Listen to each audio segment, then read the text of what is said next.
cabut.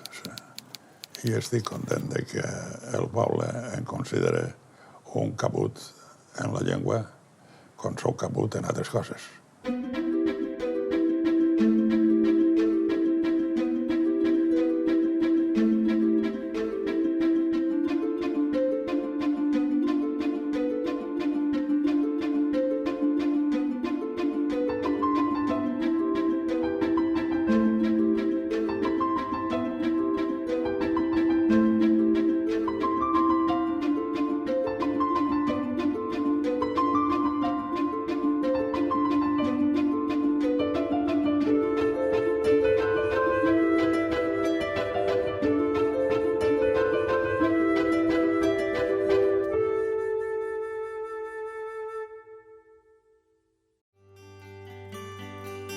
Tot país és hereu del llegat que les diferents generacions han anat deixant en ell al llarg del temps. Així, el nostre territori deu bona part del que és avui en dia l'acció de diverses personalitats que durant el segle passat van treballar incansablement per a dotar de prestigi i vitalitat allò que més ens defineix com a poble, la nostra llengua. Una d'elles és, sense dubte, Francesc Ferrer Pastor. Fill d'un context polític i cultural totalment advers, dedicà la seva vida a la seva passió, el valencià. Caracteritzat per una forta disciplina, un gran convenciment en el seu propòsit i pel treball autodidacte, acabarà esdevenint probablement el lexicògraf valencià més important de tots els temps. Trobo que el meu avi va ser un supervivent, no? No va tindre una vida gens fàcil. Per a mi, Ferrer Pastor és el poble valencià. Jo sempre ho he dit, mon pare ha sigut el pare de tot el país. I jo reconec que aquest país ha tingut la gran sort de tenir un Ferrer Pastor. És una persona que cal agrair-li moltíssim tot el que ha fet pel poble i pel País Valencià. Jo definia com l'home o l'homenot de les nostres lletres. Ferrer Pastor naix un 13 de desembre de 1918 al carrer Sant Domènec de la Font d'en Carròs, a la comarca de la Safor. Serà el cinquè fill del matrimoni entre Vicent Ferrer Moreno i Regina Pastor Frau. Si hi ha algun fet que marcara la trajectòria vital de Francesc, este fou, sense dubte, l'absència de son pare, el qual va faltar poc abans que ell nasquera. Mor degut a una grip molt forta, tan forta que és coneguda com l'any de la cucaratxa, no? Perquè pel carrer se veia molta gent de dol, tota de negre, i pareixia que fora una processó de panderoles. Pues ma mare va quedar-se viuda l'any 18. Mon pare va morir en la cucaratxa, que diem. I vaig publicar també en un llibre de versos tots els morts de la cucaratxa. I aleshores el iaio Vicent era vinater, del comerç, però la iaia no pot continuar en aquest negoci perquè ella després passa a ser una intermediària, simple i exclusivament. I el retorn li deia, vaig a vostè a València, buscar una porteria, col·loqués allí, i així els seus fills s'educarà i tal i qual. Ma mare no ho va pensar molt, se'n va anar. Això la va impulsar a internar els dos fills menuts, Regina i Francesc, a l'asil de Sant Joan Baptista, destinat per a criatures òrfenes. Va ser un cop, perquè, clar, passar d'un poble a una ciutat tan gran com València i trobar-se després a l'hospici perquè no va haver altre remei. Era un col·legi que estava destinat només als fills del País Valencià. Allí no podia entrar que haguera nascut en un poble que no fora del país. I després també això anava reforçat també per una pedagogia del moment, que era una pedagogia molt restrictiva, poc motivadora, molt exigent, molt dura. I ell sempre que tenia oportunitat i anava a veure sa mare li deia que allí no volia estar. I vaig eixir, tenia que estar als 14 anys i vaig eixir als 10. I als 10 jo adquiria la llibertat, que era el que jo volia. I així vaig anar a casa de ma mare. Un any en què me va ingressar i l'altre any vaig vindre a Silafont, perquè jo tots els estius venia a Silafont. I l'any següent va dir no torna. després d'eixir del col·legi, anava a l'escola Pia, l'escola dels pobrets, que se diu entonces, hi havia una escola de pobrets. I allí vaig adquirir els meus coneixements, i uns coneixements que, dic siga de pas, jo m'interessava molt entonces la gramàtica.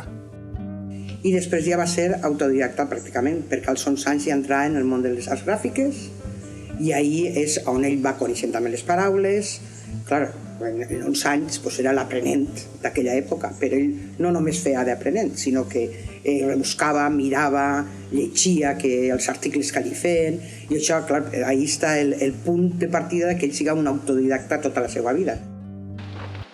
Així doncs, mentre continuava formant-se, començà a treballar en la impremta Melià, situada prop de sa casa. Allí, el jornal era de 19 pessetes i mitja al mes per un treball d'aprenent, amb unes condicions molt dures.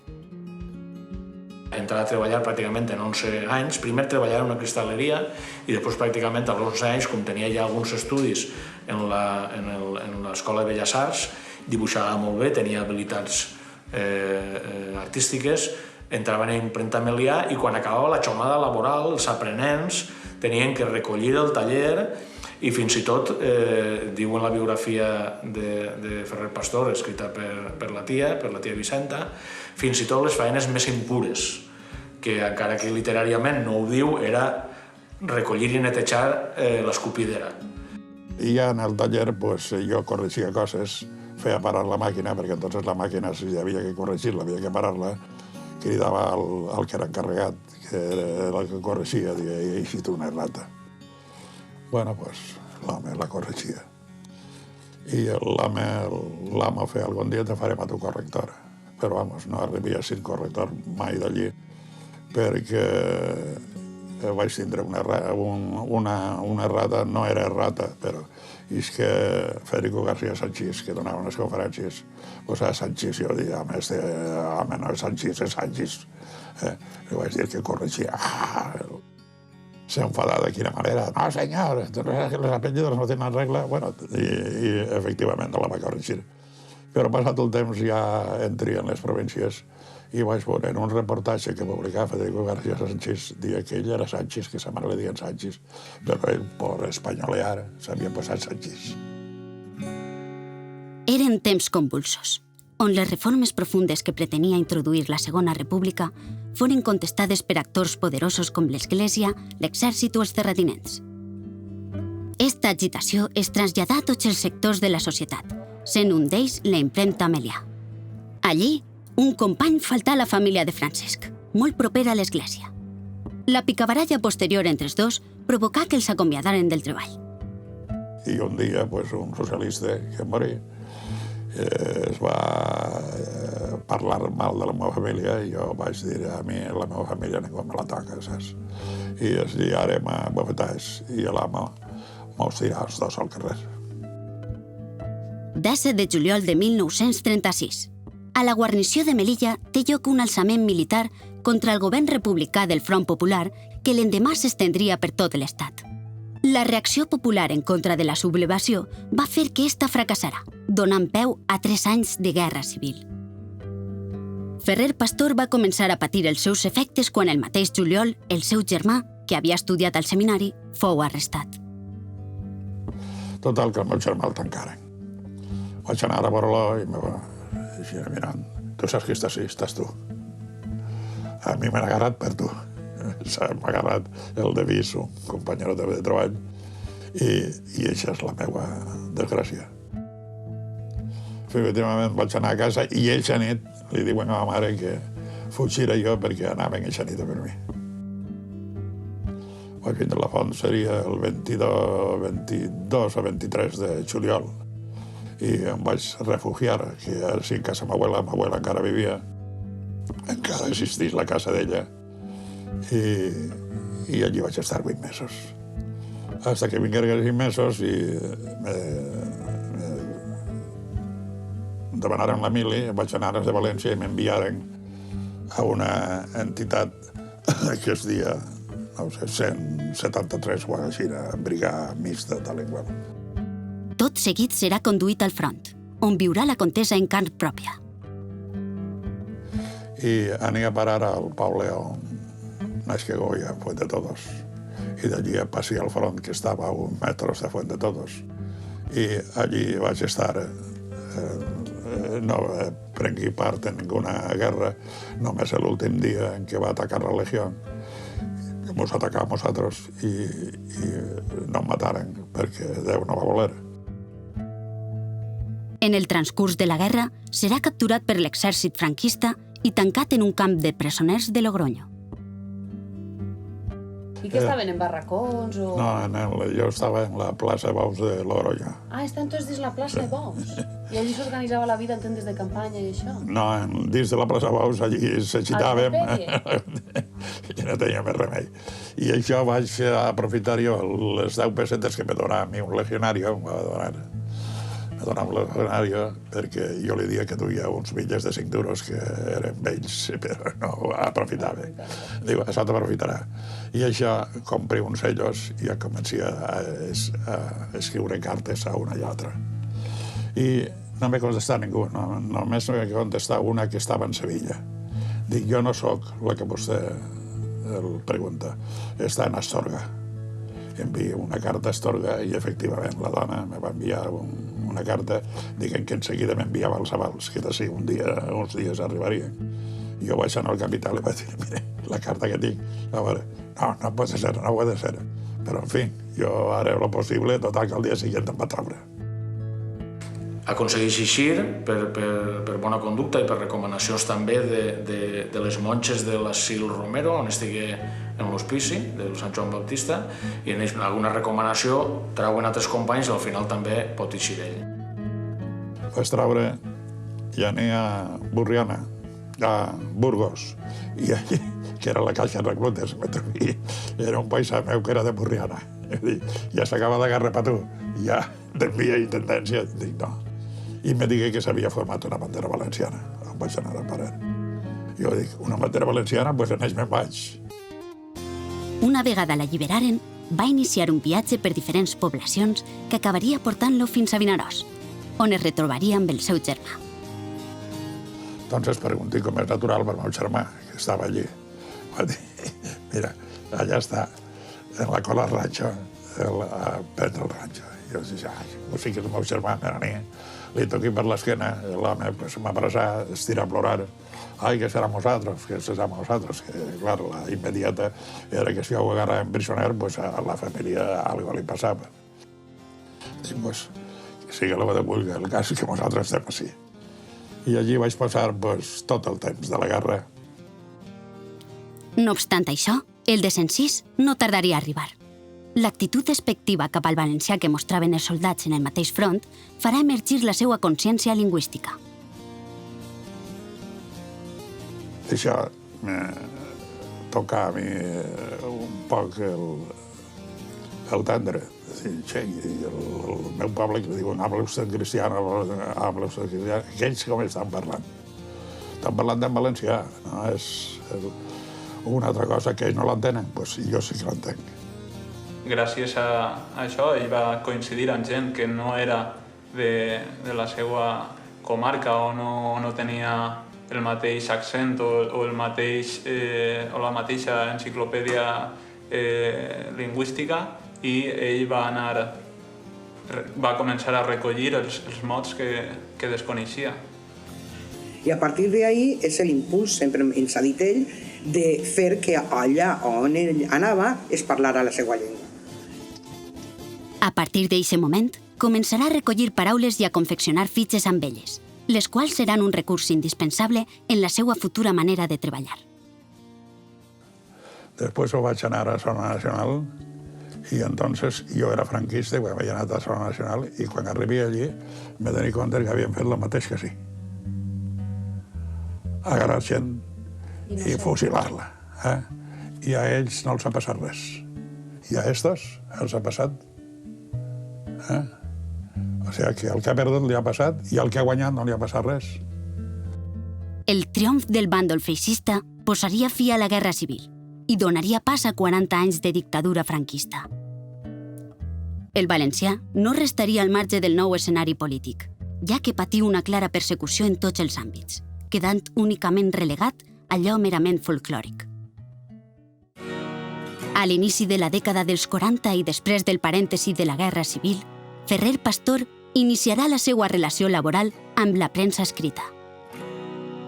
Treballarà com a maquinista en el diari Jornada i de caixista, a més de maquinista també, els diumenges al Levante.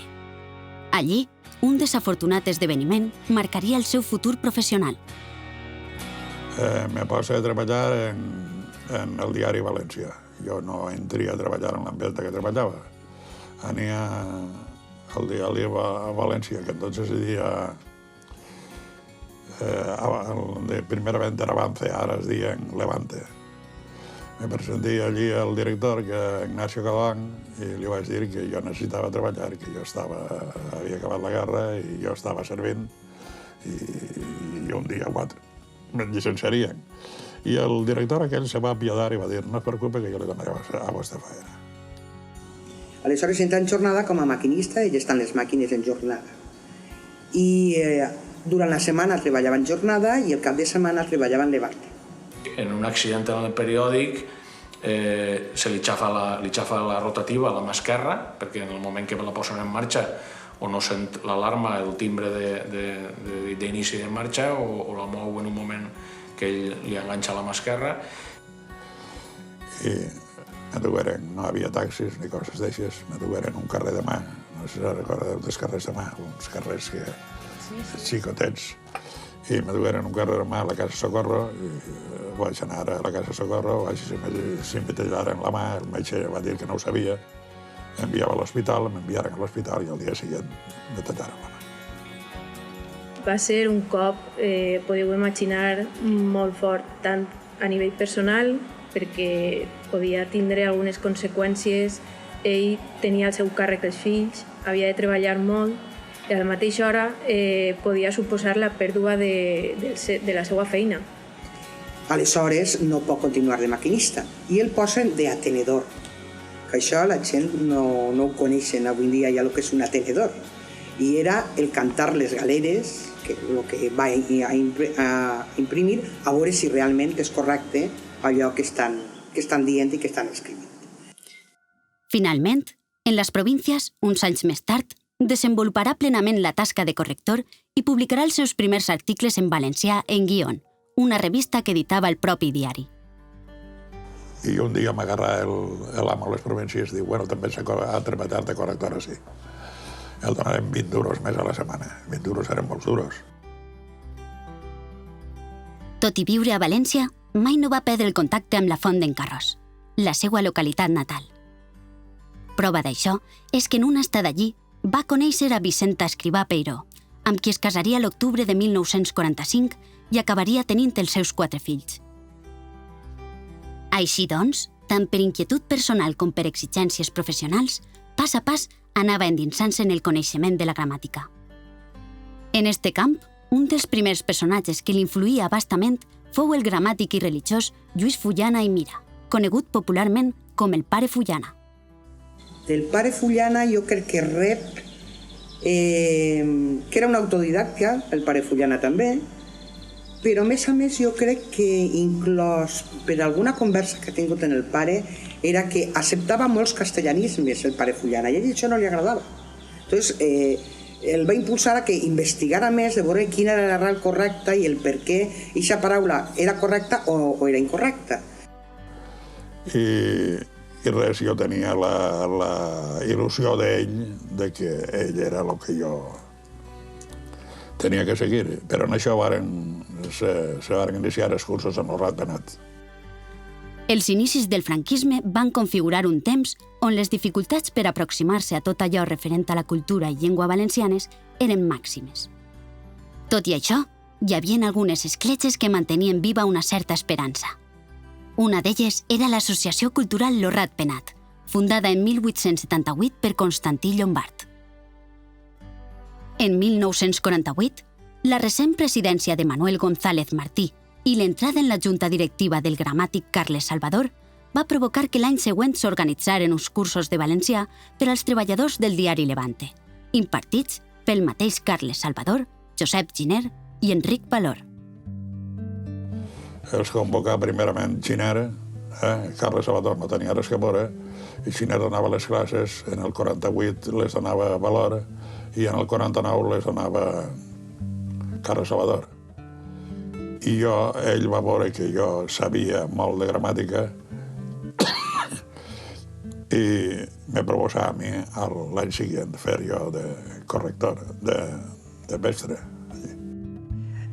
Per tant, el Ratpenat durant els anys 50, 60 i fins i tot 70 va ser el lloc on nosaltres, els valencians joves en aquell moment, ens vam formar a escriure, i a aprendre la gramàtica del valencià i a conèixer les paraules en valencià, com s'escrivien, perquè no hi havia cap ensenyament en valencià, evidentment. Amb la qual cosa, per a ell el Ratpenat és obrir-se d'alguna forma a acabar la seva formació científica i erudita, diguem-ne, de les normes i del valencià. Coneix els materials del pare Fullana i també d'alguna forma coneix el que seria la normativa de Pompeu Fabra, que és la que de poc a poc busca la normativa d'un estàndard de la unitat de la llengua.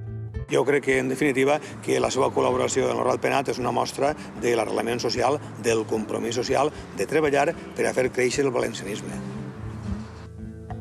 Mantindrà el contacte amb l'entitat fins al 1976, any en què esta virarà cap a posicions secessionistes, fet que provocarà l'eixida d'alguns literaris que acabaran fundant el Centre Carles Salvador, on Francesc també hi col·laborarà. Havia ja una posició dels que volien les normes de Fabra, que estaven Carles Salvador, Almela i Vives, Duran i Tortajada, molts n'hi havia, i uns altres que eren els actors teatrals. I ells feien la seva gramàtica per a ensenyar l'ortografia en ortografia castellana. I això li va doler molt veure com se va desviar a base de mentides, perquè la gramàtica que feu Carles Salvador era l'idioma, és que no diu ninguna mentida, és l'arrel. No té res a veure, absolutament res a veure, el Ratpenat, o el Ratpenat de Carles Salvador, de Josep Giner i de Josep Giner i Marco, amb el Ratpenat d'ara. Res a veure, en absolut. La major part d'aquells homes han deixat el Ratpenat en veure que la línia que Carles Salvador va marcar va quedar trencada per les noves generacions de gent que no tenia consciència de país, de gent que ha estat totalment desconscienciada, que ha desconegut la seva història, que desconeix els orígens de la seva llengua i que nega tot i que és capaç de destruir perquè no sap crear. Si crearen, indubtablement col·laborarien. Si crearen, no destruirien. El qui destrueix és incapaç, com he dit abans, de tota obra creativa. Jo crec que això ha de canviar, el Ratpenat ha de tornar a ser una institució de tot el valencianisme i, per tant, hem de treballar de manera que això sigui factible. No s'ha fet encara, però tinc entès que hi ha jóvens que han entrat i que tenen l'objectiu d'aconseguir això, que el Ratpenat torni a ser una institució de tot el valencianisme. Francesc Ferrer Pastor, ell es devia sentir un valencià arrelat, es devia sentir un entre tants, que deia Vicent Andes Estelles, i una característica dels valencians és la llengua. Calcula que d'aquest arrelament social li vindria a ell la passió pel valencià. Jo crec que a mon pare no l'ha nascut la passió per la llengua. L'ha tinguda sempre, era el que hi havia a casa. És un poc el que també a mi m'ha transmès. Això no lleva que damunt la defenses, el preocupes més d'ella i vulguis expandir-la al voltant perquè tot el món tinga accés a ella que vulgui dependre-la. Els primers anys a lo Ratpenat no foren fàcils, ja que el material docent que s'usava era bastant escàs. Este només es composava d'alguns treballs de Pompeu Fabra i de Carles Salvador. Amb l'objectiu d'eixamplar els recursos didàctics disponibles, el lingüista de la Font d'en Carròs començà a donar-li forma a la seva primera obra. S'acabaren, no havia material per a que els xiquets estudiaren. Agarrarem una sèrie de folletos que havia, que era una gramàtica que havia publicat Carles Salvador d'abans de la guerra, i se'ls enduguérem al Ratpenat i allí s'anaven venent als xiquets que arribaven. I això va ser el que va impedir s'acabaven els llibres aquells i hi havia que fer una gramàtica nova. Carles Salvador es va comprometre a fer-la, i la feu. I jo vaig dir que em preocuparia de fer el diccionari. Així, el 1956 veuria la llum el Diccionari de la Rima, amb la col·laboració important de Josep Giner. El Diccionari de la Rima es va publicar l'any 1957 i podríem dir que és un complement de la gramàtica de Sánchez Guarner i de la gramàtica de Carles Salvador. El Diccionari de la Rima ja el tenia pràcticament fet ja des dels anys 50 i li permet, amb l'ajuda de Josep Giner i Marco, perfeccionar-lo, arredonir-lo i posar-lo una eina al servei dels valencians i també de tot el domini lingüístic. Un diccionari de rimes no n'hi havia ni en Catalunya, ni en Mallorca, ni en València, des de Jaume March, que en el segle XV s'havia fet el seu propi cedulari de rimes. I aleshores ell veu que les terminacions són importants per a poder fer poesia o inclús obres de teatre, etc. I per on Ferrer Pastor va veure allà una oportunitat per a fer un diccionari de la rima que té la gran avantatge que dona molta informació sobre l'etimologia de molts sufixos, la pronunciació de molts sufixos, l'origen de les paraules. I el publiqué en fascicles de 80 pàgines. Es donava a 20 pessetes el que comprava un fascicle de 80 pàgines. Clar que és això, els exemplars que es venien me pagaven i jo tenia per pagar el segon fascicle. I després me pagaven una altra vegada, tenia per pagar el tercer. I així, i ho vaig fer una impremta que és l'editorial Domènech, l'editorial de Mario Consuelo Reina. Mira per on. Mira per on. Allí està. No m'he donat ninguna perra, jo ho vaig pagar tots. I uns altres senyors. I allí ningú m'ha donat una perra. L'únic que m'ha donat una perra va ser Nicolau Primitiu, que se quedà 50 exemplars dels que venien.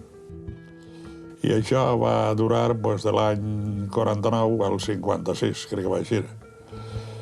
El 56, crec que va així. I publiqué el primer fascicle i l'últim. O sigui que anava publicant des de la A fins al final i després publico l'últim. El Diccionari de la Rima aconseguia omplir un gran buit en el conreu de la nostra llengua, ajudant a adaptar-la per a un ús literari i estàndard. Un any després d'eixir, el 1957, l'Ajuntament de València reconegué la seva presentació i l'esforç editorial mitjançant la concessió del Premi al Llibre Millor Editat. Eixe mateix any, la riuada que tingué lloc a la ciutat de València comportà greus perjudicis laborals per a Ferrer Pastor. La força de l'aigua va destruir la seva casa, emportant-se les fitxes de treball que sempre emprava, moltes de les quals les hagué de refer posteriorment. I jo vaig dur a les meues filles allí a casa. I vingué el meu germà, me va treballar en fang, aquesta sí, ja sabia passar la segona riuada. Vingué el meu germà, nosaltres traguem de tot lo de casa, el que podíem. Ahir tinc llibres que han passat per la riuada, això que des darrere han passat per la riuada. Van treure les xiquetes primer per la finestra i després la meva àvia xillava «Paco, Paco, la ràdio, Paco, la màquina de cosir». I el meu avi només que deia «Les fitxes, els llibres, els llibres».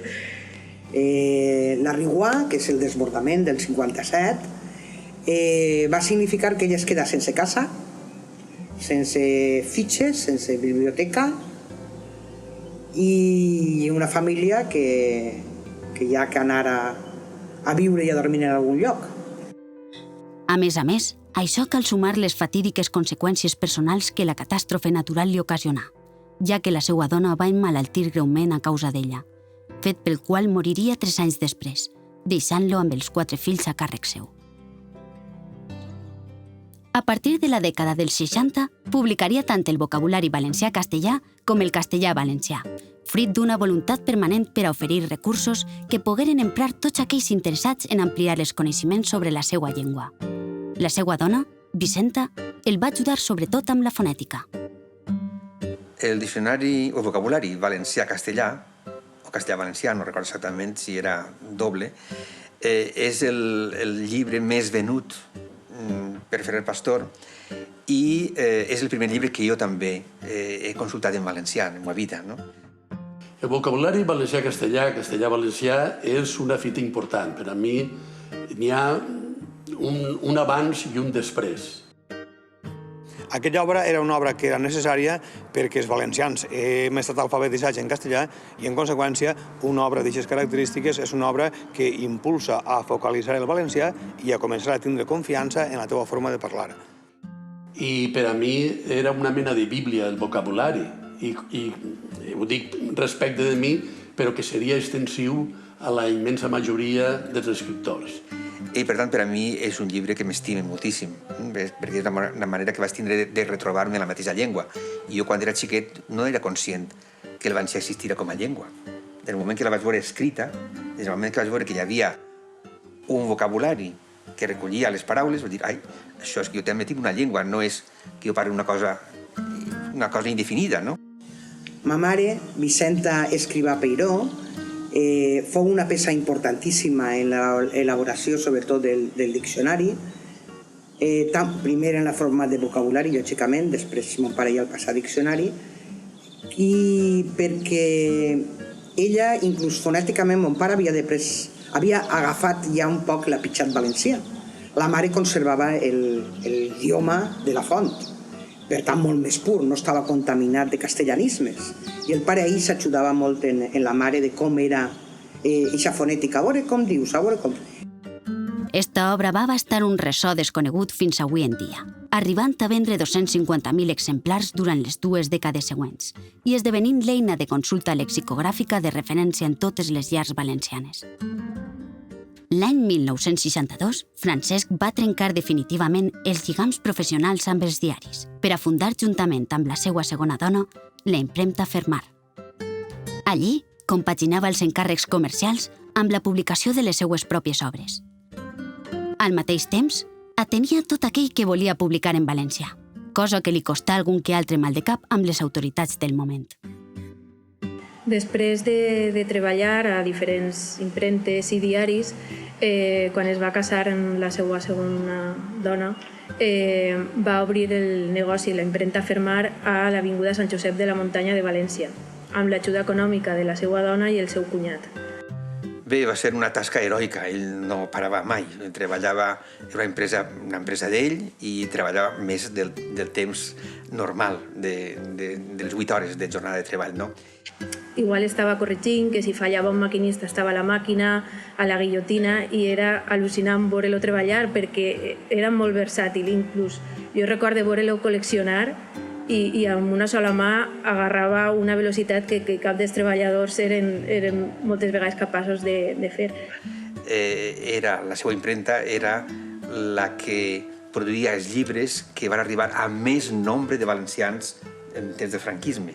Pensa que són milers i milers i milers de vocabularis valencià-castellà, castellà-valencià, que ell editava, no?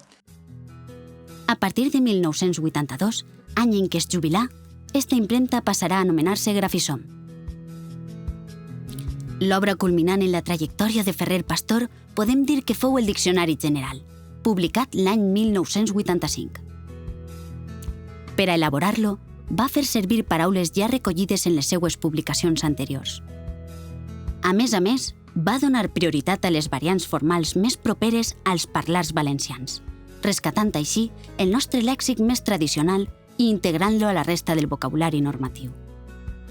El Diccionari General jo crec que és la culminació lexicogràfica de Ferrer Pastor. Des d'un punt de vista qualitatiu és la seva obra més important i més consistent. Va ser el major esforç de recollida de vocabulari valencià. En aquest diccionari es va integrar moltíssimes paraules valencianes que abans no es coneixien. Justament dona una informació, o s'estudia prou bé aquestes aportacions en aquest llibre de Francesc Ferrer Pastor, les paraules d'un poble, gràcies als estudis de Martí Mestre, d'Emili Casanova, etc., que justament donen compte de les grans aportacions que va tenir aquest diccionari per a la lexicografia valenciana i catalana en general. Pensem que és anterior al diccionari de l'Institut d'Estudis Catalans de 1995 o de l'Institut de Filologia Valenciana també de 1995, per tant, és gran precedent. d'una gran repercussió, d'un gran simbolisme. No? Jo crec que moltes paraules que estaven en el poble i que no estaven reflexades en ningú diccionari, ells van cloure, com en molts altres pobles, però va ser el primer que era la Font, la conca de la Safor, aquesta comarca que ell sentia totalment integrat en la comarca, i recuperant, que eren totalment correctes, paraules que no havien reconegut mai. El diccionari general de Ferrer Pastor implica un retorn a l'arreglament general que no haurien d'haver perdut mai. Crec que aquest diccionari és també un precedent molt digne del diccionari de l'Acadèmia Valenciana de la Llengua. I ell sempre, quan ha afegit paraules o coses, paraules als seus diccionaris, porta l'arrel de lo ratpenat de ser rigorós, cosa que després va ser tot el contrari de lo ratpenat. Però ell eren molt rigorosos en les paraules i, a més, en les fonètiques, de cadascú com era i com no era de diferents parlars del món de l'idioma. Paco, vostè se'n recorda encara de la primera paraula que va escriure? La primera paraula? De les seues això primeres fitxes se'n recorda? Del xoia. La joia és la primera paraula que va escriure. Ah, sí, clar, mos ho va contar des de Ho va escriure Morat de Borràs i li vaig posar xoia en latina i l'home va s'enfadar. Va dir que xoia en latina era quan se referia als pendientes o a una sortija, però que xoia, de la forma que s'expressava en les corregudes de xoies que feren, que eren uns cavalls que anaven a pèl, i el que guanyava li donaven una xoia, i la xoia era un bocador de pita. El seu últim treball lexicogràfic va ser l'obra Gramàtica Valenciana, editada el 1994. A banda d'això, durant la dècada dels 90, també publicà una sèrie de contes destinats als més menuts, caracteritzats per un to distès i relaxat. Ell se jubila i continua revisionant les obres ja editades, així com trau noves obres, com la Gramàtica Valenciana, que crec que és del 93, i algun conte infantil, alguna contaralla de les que escriu són d'eixa època també. El món de les falles serà un àmbit on Francesc mantindrà una forta relació durant algunes dècades, ja que en ple franquisme era dels pocs llocs on el valencià, tant escrit com parlat, tenia una presència visible. Això va portar a que s'involucraren diverses agrupacions falleres, aportant la seva producció literària en qualsevol dels formats que es requeria. El món de les falles jo crec que va significar de nou una altra oportunitat per fer apegar la llengua al poble, per poder escriure-la d'una manera més adequada. Les falles que era una manera d'intentar incidir en la societat valenciana i, en conseqüència, un valencià que era arrelat havia de treballar amb les falles. Ell va estar vinculat a les falles aproximadament 12 anys o va fer de tot. Va fer de presentador, sempre participava en els llibres de falla, sempre li deien que com tenia facilitat que fera els homenatges, que escrivira, que presentara. I sí que recorde l'anècdota que a la falla parlaven valencià i feien un poc l'aposta de que el que parlara castellà hauria de pagar 2 quincets i després els fallers amb aquests diners arreplegats feien una paella. Per un altre costat, la religió va ser un element cabdal en la seva vida. Des de ben menut adquirí una vocació cristiana fonamentada en la fe i la devoció per unes creences que l'acompanyaren per sempre. I vostè, segons tinc entès, és molt religiós, no? És molt religiós. Pues sí. D'on li ve Pues la filo, vaig estar. Una ma mare s'havia criat així en el poble, tenia un germà estudiant a capellà, tots han sentit un sentiment religiós ferm, no m'ha deixat ningú menys per anar a missa, encara que sigui socialista. També hi ha socialistes que van a missa. Tota la vida jo he conegut a mon pare molt religiós, anar a missa, molt cregut, es casa per l'església, no entenia el seu món espiritual sense el nostre Senyor. Obsessionat per introduir el valencià en tots els espais de la societat, l'Església no es va quedar al marge d'este propòsit. A partir de 1973, va participar activament en la Comissió Litúrgica per a la traducció de textos al valencià, formada per diversos reverends i lingüistes, com Manel Sánchez Guarner i Enric Valor. Esta entitat conclogué la seva tasca el 1975 amb la publicació del missal dominical El llibre del poble de Déu. De fet, ell s'ha integrat ràpidament en moviments per l'ús del valencià en la Iglésia, ja des dels anys 50, dels anys 60, també va fer que ell reaccionara d'alguna forma per tal d'enfortir el discurs en el sentit religiós i de demanar també o parlar amb Déu en la seva llengua, donat que si Déu entenia la humanitat en qualsevol de les seues llengües, podia entendre la d'ell en valencià. Cal destacar que este organisme va aconseguir fer oficials amb el vistiplau de la Santa Seu els primers textos en valencià destinats a ser usats en les cerimònies religioses. No obstant això, açò no s'ha arribat a dur mai a la pràctica, sent la religiosa una institució on la llengua encara té una presència molt residual. Jo diria que no ha hagut un canvi significatiu a millor, i tot el que no sigui avançar per a mi és retrocedir.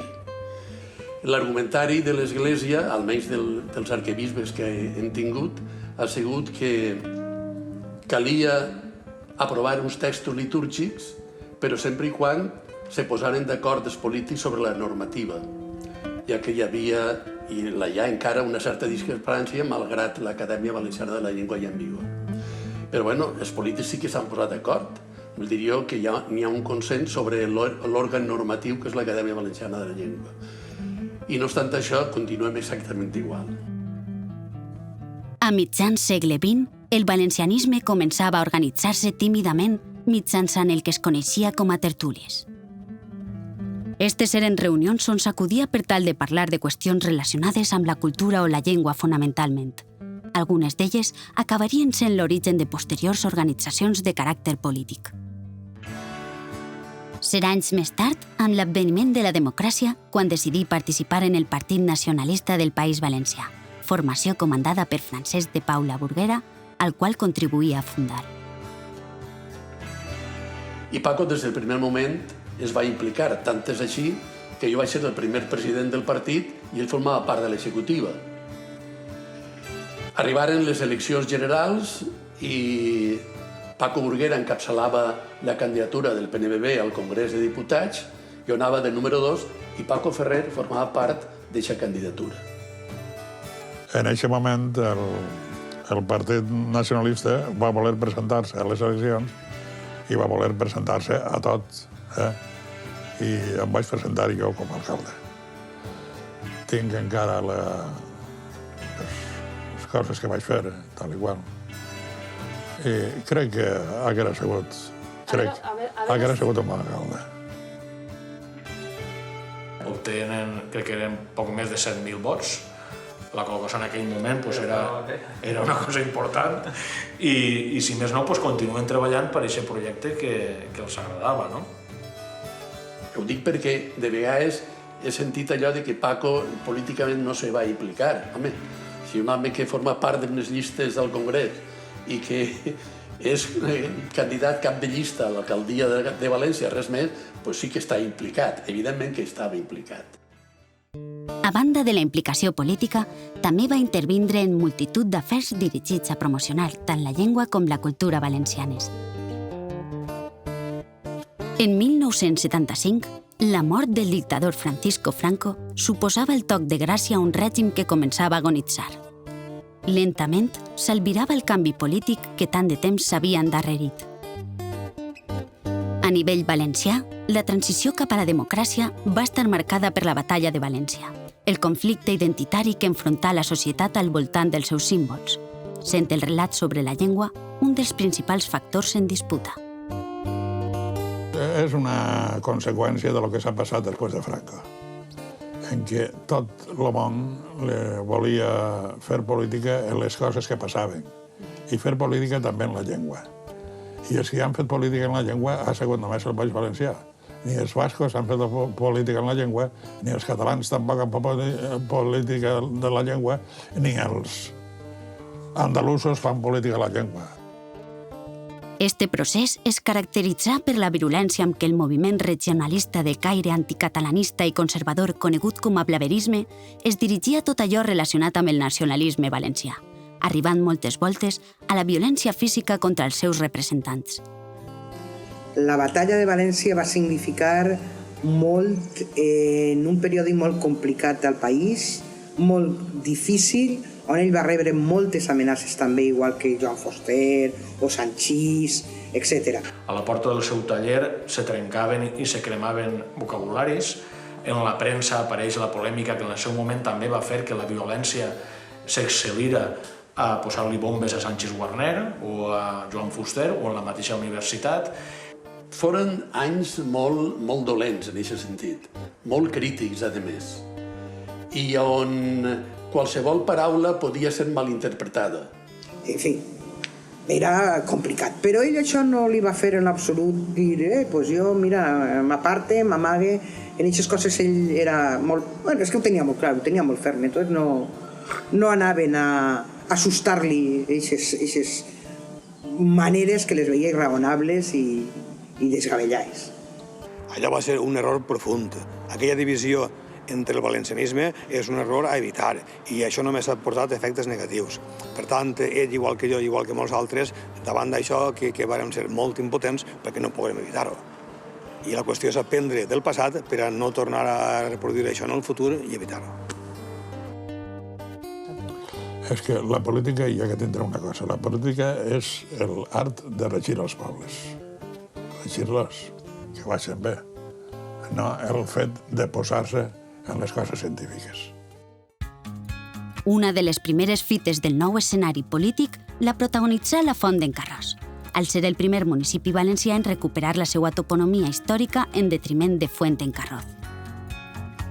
Com en tantes altres poblacions, esta va ser la denominació castellanitzada oficial fins al moment, la qual era totalment aliena a la vida quotidiana del poble. Per la comissió que va haver de castellanització dels pobles, que a Benidorm li posa Beniduerme, al Puixa li posa Puixa, a Torrent li posa Torrente, a Carcaixent li posaren Carcagente, però que els naturals de Carcaixent i de Torrent i del Puig ningú li va dir ni Benidorm, li diguem el Puig i tal. I això fou l'any 1833. Perquè, a més, és que el Fuentecarroz no tenia ningú sentit històric ni de res, era un invent total.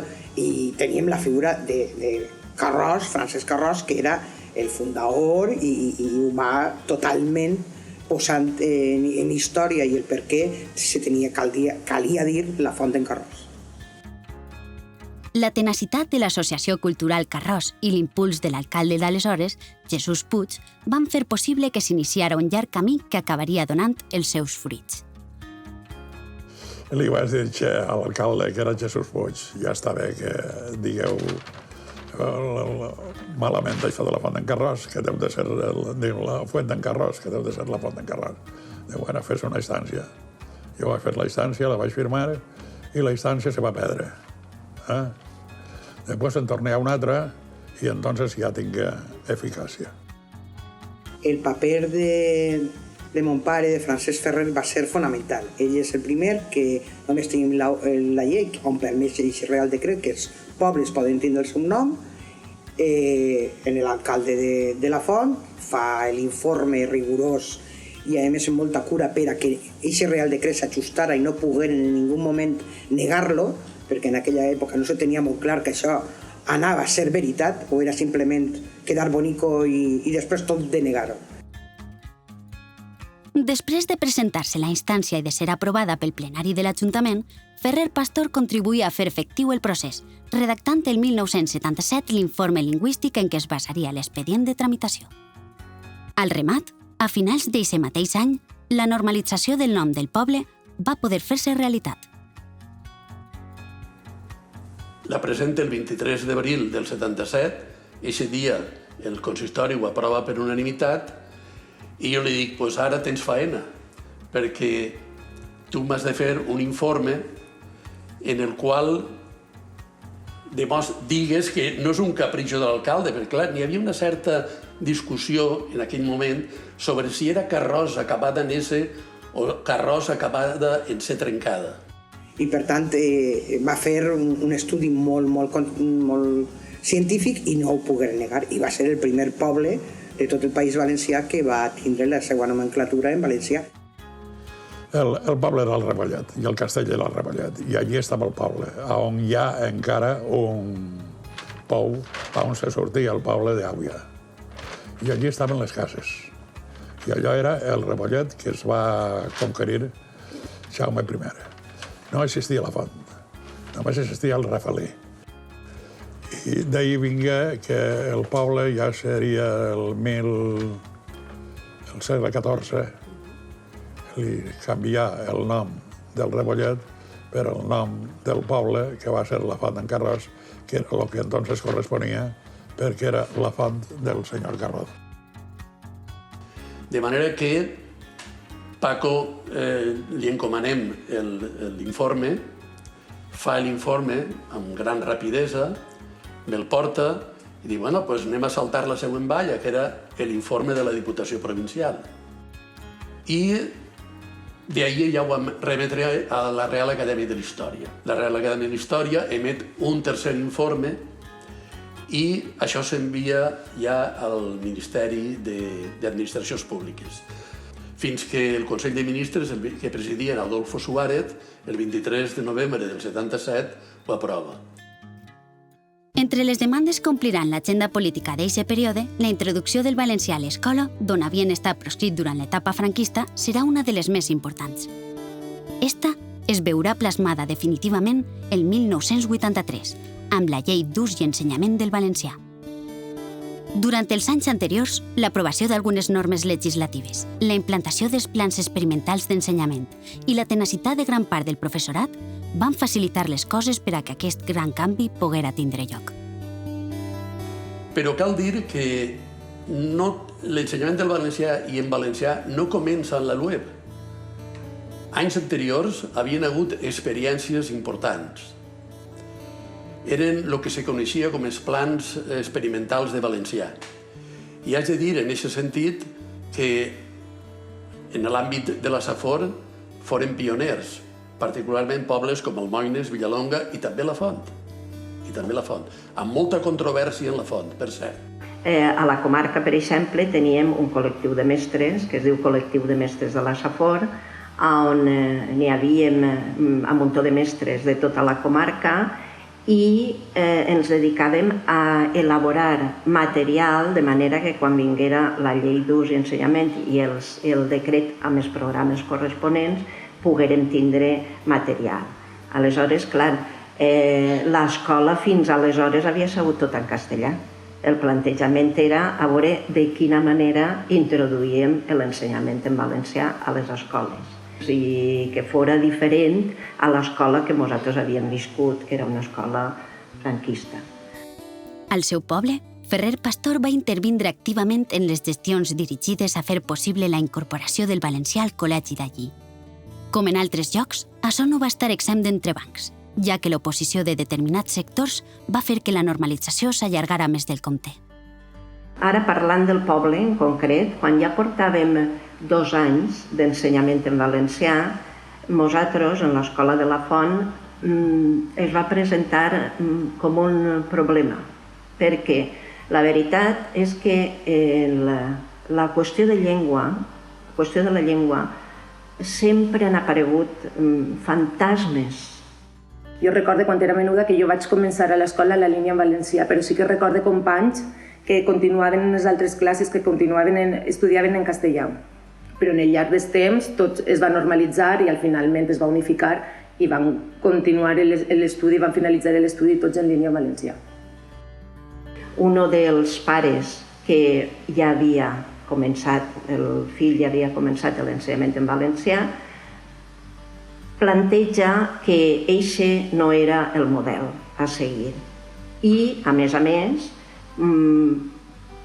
fa que altres famílies també comencen a estar disgustats per el plantejament que havien fet del programa. I que va motivar en l'any 77 una mena d'octavilla que feu Paco i que repartí pels bars en els quals criticava alguns dels pares que s'oposaven a la implantació del pla experimental. Però el mateix pare que va promoure allò, a l'any següent se'n va anar a viure a València. Per tant, després les altres famílies van quedar desemparades. I a poc, tota aquesta aula ja es va incorporar en la línia de valencià que teníem. A més, bona part de la producció bibliogràfica de Francesc serà clau en un context on els materials i recursos docents aptes per al nou model d'ensenyament eren ben escassos. Una obra crucial per als estudiants en l'escola va ser el Diccionari General Escolar, ja que era un dels materials que era imprescindible per començar o iniciar els nostres estudis. Tu has tingut el vocabulari de Ferrer Pastor en l'escola. I l'he gastat i no havien obres publicades no havien pràcticament cap obres publicades en valencià i al final hi havia una necessitat no només en el món de l'ensenyament, sinó també simplement en el dia a dia, en el món quotidià de la gent, poder accedir a una ferramenta que li permetera gastar la seva llengua. Va ser imprescindible, jo diria que imprescindible, perquè en aquell moment no teníem suficient material com per a poder donar-los als nostres alumnes el que necessitaven. Eixa seria l'obra principal que podíem destacar d'ell. Però jo destacaria també l'acció, el que ens va ajudar, el que ens va encoratjar per a poder aplicar l'ensenyament en valencià a l'escola. Una llengua només parlada és una llengua que acaba morint. I aleshores l'aprendre a escriure, l'aprendre, el voler parlar aquesta llengua en un lloc i en un altre, ha fet moltíssim per a que després poguérem, com se va arribar, a tindre una llei d'ús del valencià. Realment no s'haver estudiat el valencià ni s'haver conegut, haver passat, crec jo, que potser era una llengua familiar. El conjunt de l'obra del lexicògraf saforenc ha gaudit d'una acollida excepcional entre el públic valencià, sent esta la prova més fefaent de la forta petjada que ha deixat entre nosaltres. A més, la seva trajectòria no ha passat desapercebuda per a les nostres institucions, les quals l'han reconeguda mitjançant la concessió de diversos guardons, destacant entre tots ells la Medalla d'Or de la Universitat de València, que rebé el 4 de febrer de l'any 2000. Ell coneix i en alegria veu el reconeixement del seu treball en l'ús dels diccionaris i en l'ús i la incorporació de les noves generacions ja en l'escola a conèixer la llengua. I ja li arriben alguns homenatges en l'any 89, el reconeixement de la Diputació de València per el treball de tota una vida. Ja havia tingut en l'any 56 el Premi al Diccionari de la Rima per l'Ajuntament de València i també, com no, en l'any 94 el Premi de les Lletres Valencianes. I al final de la seva època sí que s'ha sentit reconegut, però sobretot per el seu poble. En la Font d'en Carròs sempre. Ell, de la Font d'en Carròs, era fill predilecte, carrer al seu nom, biblioteca al seu nom, escola al seu nom. Això sí que ho ha tingut el pare. Però també és cert que quan li donaven un premi de les característiques, per exemple, de les lletres valencianes o la medalla d'or, ell s'omplia d'orgull i troba que d'esperança, perquè el reconeixement de la seva feina volia dir que hi havia un interès per la llengua i això era especial per tot el que ja havia passat durant la seva vida. Però de tots els reconeixements que hagi pogut tindre Paco Ferrer, jo destacaria sobretot el Premi d'Honor de les Lletres Valencianes. Trobo, si em pregunteu quin és el premi que ell va rebre d'una manera més especial, trobo que és la medalla d'or de la universitat. Que un universitari li doni una medalla sempre és un orgull, però a una persona autodidacta que li atorguen un premi com aquest, podeu imaginar el que va suposar. És, per a mi, un honor de rebre la distinció que m'heu concedit. Encara que no he pogut ser mai universitari, puc dir que estic molt desvanit de la meva universitat. Podré estar segurs que portaré la medalla amb molt d'orgull fins al final dels meus dies. Moltes gràcies.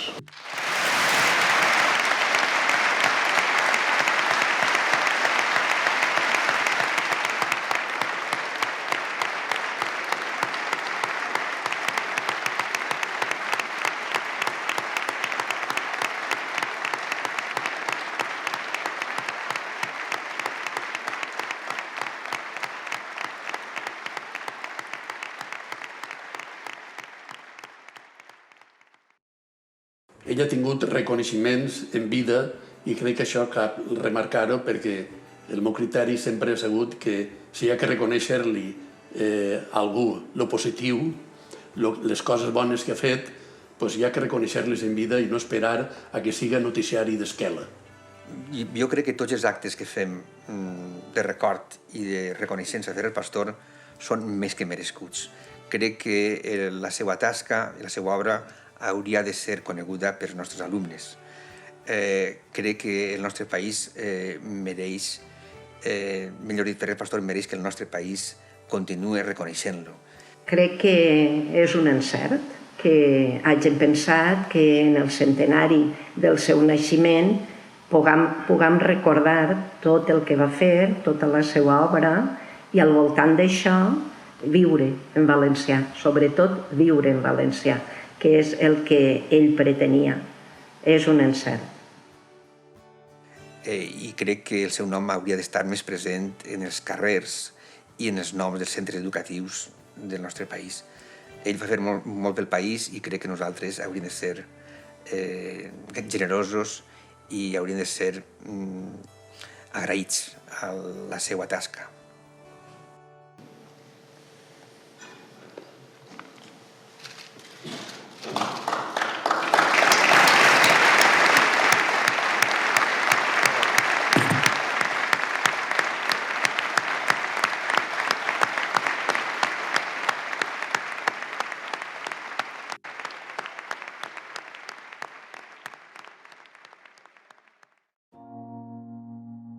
Al final va tindre molts problemes de salut perquè va tindre un primer infart cerebral que no va ser molt fort, però els metges hi van dir que hi havia risc que repetira i així va ser. El primer li va donar així a la font, va anar corrent a casa de Miquel a buscar ajuda i no li va afectar molt, però sí és cert que al repetir-se aquesta situació va quedar molt afectat. Va deixar d'escriure, va deixar de llegir i inclús va deixar de parlar perquè només deia no. Pensarien que no recuperava, però finalment es va recuperar i va tornar a tindre la il·lusió del principi d'escriure i de continuar la seva feina. Com li agradaria quedar en la història del poble valencià? Cabut en la llengua perquè ha sigut cabut en totes les coses. Tenim la fama de cabuts perquè vinga la fama en companyia d'Oliva, pot ser, que era el duc que va voler endur-se la Mare de Déu i allí nosaltres li fèrem front. No isquérem en la nostra, però mos tragueren el nom de cabuts. I a vostè li agradaria quedar en la història com a... Cabut, sí. He sigut sempre molt entusiasta d'això i estic content que el poble em considera un cabut en la llengua com sou cabut en altres coses. Però que la font té que ser dels pobles de la comarca el més cabut, com jo, i els altres pobles de la comarca que siguen tan cabuts com ell. És. L'11 de juliol de l'any 2000, Francesc Ferrer Pastor ens deia adeu als 82 anys, sent instal·lada la seva capella ardent a Sant Miquel dels Reis, seu de la Biblioteca Valenciana, on es va congregar un nodrit grup de gent per tal de retre-li l'últim homenatge. Actualment, la Fundació Ferrer Pastor, creada l'any 2009, s'encarrega de mantindre viva la seva memòria mitjançant el record i la difusió de la seva obra, així com la de tantes altres persones que van lluitar pel redreçament cultural, literari i lingüístic del País Valencià. Esta és només una de les moltes herències que ens deixa un artesà de les paraules. Un home capficat per sembrar la llavor d'un futur millor per al seu poble, el llegat del qual és el millor fruit que avui encara continuem recollint.